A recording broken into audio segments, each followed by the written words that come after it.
Hello happy morning my dear student, I am your Ravi sir. I welcome you to my YouTube channel unique coaching center, जहां पर मैं आप लोगों के लिए जो है वो लास्ट में एंडिंग के अंदर जो आपकी जो बोर्ड एग्जाम है जो कल से परसों से स्टार्ट होने वाली है, उसी से रिलेटेड जो है मैं यहाँ पे एक इम्पोर्टेंट चीज़ कि आपको जो आपकी सप्लीमेंट्री मिलेगी उसके अंदर आपको किस तरीके से जो है वो लिखना है, जिसकी हेल्प के थ्रू आप ज़्यादा से ज़्यादा स्कोर जो है वो कर पाओ। देखिए, आपने प्रिपरेशन तो अच्छे से कर ही ली होगी, आई होप दैट।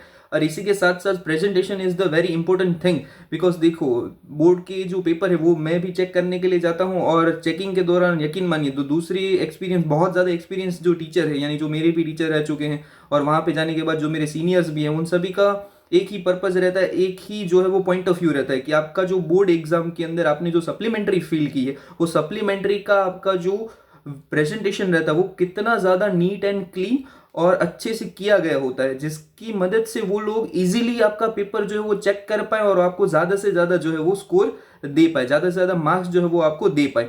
ठीक है, तो इसी से रिलेटेड मैं आपको इस वीडियो में हेल्प करने वाला हूँ कि आप किस तरीके से अपना प्रेजेंटेशन अच्छे से करके बोर्ड एग्जाम के अंदर जो अच्छे से ज़्यादा जो है वो आप मार्क्स कवर कर पाओगे। बिकॉज एक सिंपल सी चीज होती है, योर इंप्रेशन इज एवरीथिंग। आपका जो फर्स्ट इंप्रेशन रहता है वही आपका लास्ट इंप्रेशन होता है। First impression is your last impression, ये आपने सुना ही होगा।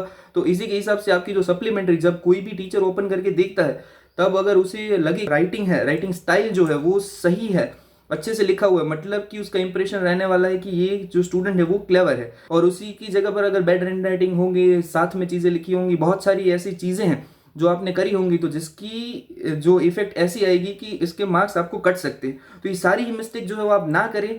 इसी के लिए आज इस वीडियो के अंदर सारा ही मैं आपको बताने वाला हूँ कि किस तरीके से आपको अपना पेपर जो है वो प्रेजेंट करना रहेगा। चलिए बिना किसी देरी के शुरू करते हैं इस वीडियो को और देखते हैं आगे। यहाँ पर देखिए, ये जो पेपर है वो अच्छे से, बहुत ज़्यादा अच्छे से लिखा गया पेपर है, इसी वजह से मैंने आपको ये पेपर जो है यहाँ पर लिया हुआ है, सारी डिटेल यहाँ पर फिल की हुई है। आउट ऑफ मार्क्स वाला पेपर है, तो मैं आपको बताता हूँ। आप जैसे ही अपना सेक्शन जो स्टार्ट करेंगे, सेक्शन के ऊपर सिंपल आपको एकदम क्लियर वे के अंदर मेंशन करके लिखना है कि आप कौन सा सेक्शन स्टार्ट करें, और मेक श्योर दैट कि आप वही सेक्शन स्टार्ट कीजिए जो आपको सबसे ज़्यादा आता है।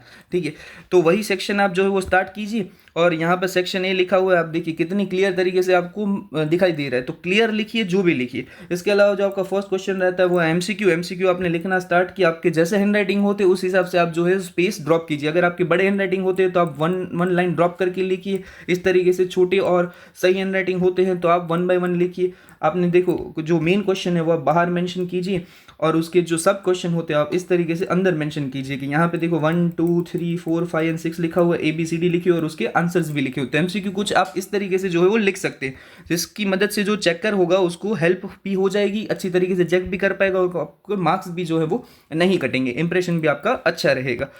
क्योंकि जो चेकर होता है उसको चेक करके इस तरीके से ही मार्क्स लिखने होते हैं। ये बोर्ड में जैसे ही चेक होता है, बोर्ड में जिस तरीके से होता है वैसे ही मैंने डिटो करके दिया हुआ है, क्योंकि मैं चाहता हूँ चेकिंग के लिए, तो मुझे पता है। इसके अलावा जो सेकंड क्वेश्चन स्टार्ट हुआ, लिख दिया मैंने, ब्लैंक्स है, ब्लैंक्स भी कुछ आप इस तरीके से सही मेंशन करके लिखिए। Third question is true false, तो यहाँ पे लिख दिया। नंबर आप अच्छी तरीके से लिखिए, नंबर में मिस्टेक नहीं होनी चाहिए। ठीक है, तो जैसे आप देख सकते हैं इसको 24 मार्क का सेक्शन रहता है, 24 में से 24 मिले, इसी तरीके से बोर्ड में चेकिंग होता है, इसी तरीके से लिखा जाता है। सारी चीज़ें एज इट इज़ जो भी है मैं वही आपको जो है वो यहाँ पे बता रहा हूँ। ठीक है, आंसर इन 1 वर्ड है तो वो भी आप इस तरीके से लिखिए। आंसर जो 1 वर्ड के होते हैं उसमें आपको कोई भी मेथड शो करने की नीड नहीं होती है, तो जितना हो सके उतना क्लियर और शॉर्ट में आप जो है उसे लिखिए। मैच इट लिखना इंपॉर्टेंट रहता है अच्छी तरीके से। मैच इट जो होता है वो कई बच्चे जो होते हैं वो सही तरीके से नहीं लिखते, यानी आपने 21 लिखा तो उसका आंसर लिख देते तो पता नहीं चलता। आप जो है वो इस तरीके से लिखिए, क्वेश्चन लिखिए, क्वेश्चन के सामने उसके जो ऑप्शन है, राइट ऑप्शन है वो लिखिए, और उसके साथ उसका आंसर भी जो होता है वो भी लिखिए, ताकि जितना ज़्यादा हो सके उतना clear point of view checker को मिले। और अगर आपका सेक्शन एंड हुआ है तो कोई भी ऐसी साइन कीजिए जिससे पता चले कि आपका सेक्शन एंड हो चुका है। तो आप यहाँ पे देख सकते हैं सेक्शन ए किस तरीके से लिखा गया और कितना सही तरीके से लिखा गया है, जिसकी हेल्प के थ्रू आपकी इंप्रेशन बहुत अच्छी बनने वाली है। अभी जो है वो सेक्शन बी, नया सेक्शन स्टार्ट किया। ऑब्वियसली आप क्या करोगे, अच्छी तरीके से जो लिखिए सेक्शन, ताकि पता चले। जो मेन क्वेश्चन है वो बाहर लिखिए। कोई भी क्वेश्चन अगर आपने अटेम्प्ट किया हुआ, जैसे ये मैथ्स का एग्जाम्पल है, तो क्वेश्चन आपने अटेम्प्ट किया, क्लियर लिखिए, और उसका जो मेन पॉइंट होता है यानी मेन आंसर होता है, इसको इस तरीके से आप जो है वो बॉक्स करके मेंशन कीजिए। यहाँ पे फाइनल आंसर जो भी आया आपको बॉक्स करके मेंशन कीजिए। इससे क्या होता है कि जो चेकर होता है सीधा ही उसकी जो नज़र होती है वो सीधे ही आपके आंसर पर पड़ती है, और जितना ज़्यादा क्लियर उतने ज़्यादा मार्क्स। ठीक है, ये सिंपल सी चीज़ है। क्वेश्चन आप इस तरीके से लिख, अगर आपकी मिस्टेक भी हो जाए, देखो यहाँ पे एक मिस्टेक हुई है, तो क्या किया, सिंपल सा छोटा सा कट लगाइए, जिसकी हेल्प के थ्रू क्या होगा, वो नज़र भी नहीं आएगा और जो है वो आपके मार्क्स भी नहीं कटेंगे और आपका पेपर भी अच्छा दिखेगा। तो इस तरीके से आप बाहर क्वेश्चन लिखिए, अंदर जो भी चीज़ें वो लिखिए। अगर डायग्राम है तो मस्ट कीजिए, बिकॉज डायग्राम के थ्रू हो आपका इंप्रेशन अच्छा रहता है, समझने वाले को ईजी भी रहता है। सारी चीज़ें लिखिए, जैसे बताइए यहाँ पे देखो आंसर आप जो है वो बॉक्स करके या कोई भी ऐसे साइन करके मेंशन कीजिए। आपको पेन इंपॉर्टेंट है, पेन आपको सिर्फ ब्लू ही यूज़ करना है और कोई पेन का यूज़ नहीं करना है यहाँ पर। और इसके अलावा जो है वो आप अगर आपको पेंसिल की हेल्प के थ्रू आप जो है वो डायग्राम ड्रॉ कर सकते हैं या आपके जो आंसर होता है उसे हाईलाइट करने के लिए पेंसिल का यूज़ कर सकते हैं, बट इसके अलावा आपको कोई भी टाइप के पेन का यूज़ नहीं करना है।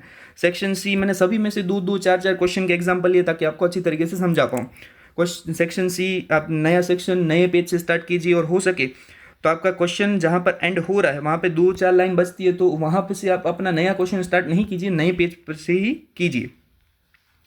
अब आपका जो क्वेश्चन है वो 39, इसमें इसके अंदर देखो 2-3 क्वेश्चन है, तो आप 39 वाला यहाँ पे लिखा उसका सब क्वेश्चन अंदर लिखिए आप 1, और इसी के हिसाब से आप जो है आगे बढ़िए। ठीक है, अब सेक्शन डी के अंदर भी आप देखो कि भैया जो भी पूछा गया ना वो कितने सही तरीके से लिखा है, और इतने सही तरीके से लिखने पर जो है वो आपके मार्क्स कोई काटने ही नहीं वाला है। चेकर को लगेगा ही नहीं कि भाई इसके मार्क्स तो भाई कैसे ही काटूँ, जो लिखा है सही लिखा होगा। ठीक है, तो इस तरीके से आप अपना जो है वो पेपर लिखिए। देखिए आप कितना सही लिखा हुआ है, तो इस तरीके से अपना प्रेजेंटेशन रखिए ताकि ज़्यादा से ज़्यादा मार्क्स जो है वो अपनी बोर्ड एग्जाम में कवर कर पाए। देखिए यहाँ पे एक मिस्टेक हुई है, मिस्टेक देखो किस अच्छी तरीके से इसने जो है वो इरेज करके दी है, जिससे पता भी नहीं चलता है। और आपका पेपर जब एंड होता है तब वैसे कुछ साइन कर दीजिए, एंड लिख दीजिए, ताकि सही से पता चले कि आपका पेपर यहाँ पे ख़त्म हो चुका है। तो इसी के साथ आप देखिए एक बार फिर से पूरा ही पेपर कि आपको किस तरीके से प्रेजेंट करना रहेगा। ठीक है, आपका जो प्रेजेंटेशन है वो बहुत ज़्यादा इंपॉर्टेंट होता है, आपके 2 to 4 मार्क्स तक जो आराम से इजीली बढ़ा सकता है। इसके अलावा आपने सही तरीके से जो भी सारी चीज़ें लिखी हैं तो आप आराम से इजीली पास कर सकते हो, अच्छा खासा स्कोर कवर कर सकते हो।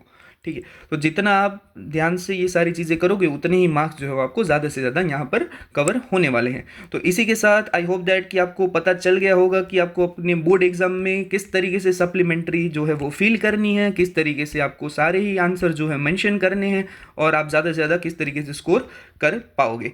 अगर ये वीडियो आपको लगा हो थोड़ा सा भी यूज़फुल तो कर दीजिए जल्दी से जल्दी मेरे चैनल को सब्सक्राइब, वीडियो को लाइक। अगर और कुछ भी डाउट आपके बच जाते हैं तो करिए कमेंट, तो मैं जल्दी से जल्दी जो है वो आपके आंसर देने का ट्राई करता रहूँगा।